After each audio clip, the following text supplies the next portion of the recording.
আজ তোমাদের সাথে একটা ভাপা পুলির রেসিপি শেয়ার করতে চলে এসেছি। আমি যেভাবে বানাই সেটাই তোমাদের সাথে শেয়ার করব। বরের আবদার ছিল কবে আমাকে ভাপা পুলি খাওয়াবে, আর সেটাই বলতে বলতে বললাম চলো তাহলে বানিয়েই ফেলি। তো ওই জন্য হঠাৎই সব কিছু রেডি করে নিয়ে বানাতে বসে পড়েছি। এর আগের দিনের বায়না ছিল যে মেয়ের দুধ পুলি খাবো, তো দুধ পুলি বানানো হয়ে গেছে, এবার ভাপা পুলি। তো ভাপা পুলিটা খুব একটা আমাদের যে খাওয়া হয় তা না, কিন্তু বর ভালোবাসে বলে ওর জন্যই অল্প করে বানানো হয়। তো যাই হোক, এখানে নারকেলের পুরটা রেডি হয়ে গেছে, আর চালের গুঁড়ি দিয়ে যেই ডোটা রেডি করে সেটাও করে নিয়েছি। সেটা করেছি কিভাবে চলো তোমাদের সাথে একবার বলি।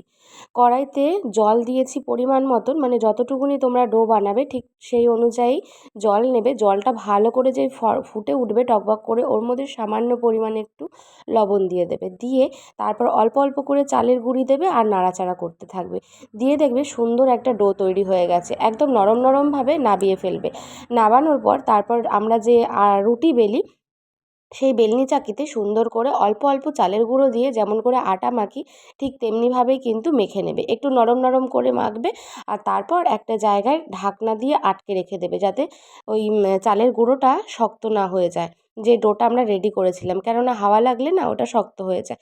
আর তারপরে আর কি পুলির মতন করে নিয়ে তারপরে দেখো খুব সুন্দর করে ডিজাইন করে নিয়েছি। আমি তো এইভাবেই আমার পুলিগুলো ডিজাইন করি, আমার বেশ ভালো লাগে এই ডিজাইনগুলো।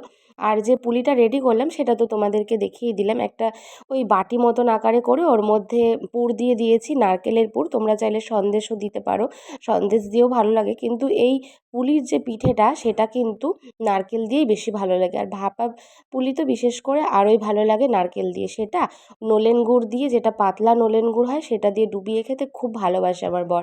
তো ওর আবদারে কালকে রাতে এটা হঠাৎ করেই বানানো হয়েছিল। তখন ঘড়িতে বাজে প্রায় 10:30 থেকে 11টা, আমি বানাতে বসেছি, আর খাওয়া হয়েছে তখন 11:30 বা 11:45 এরকম হবে।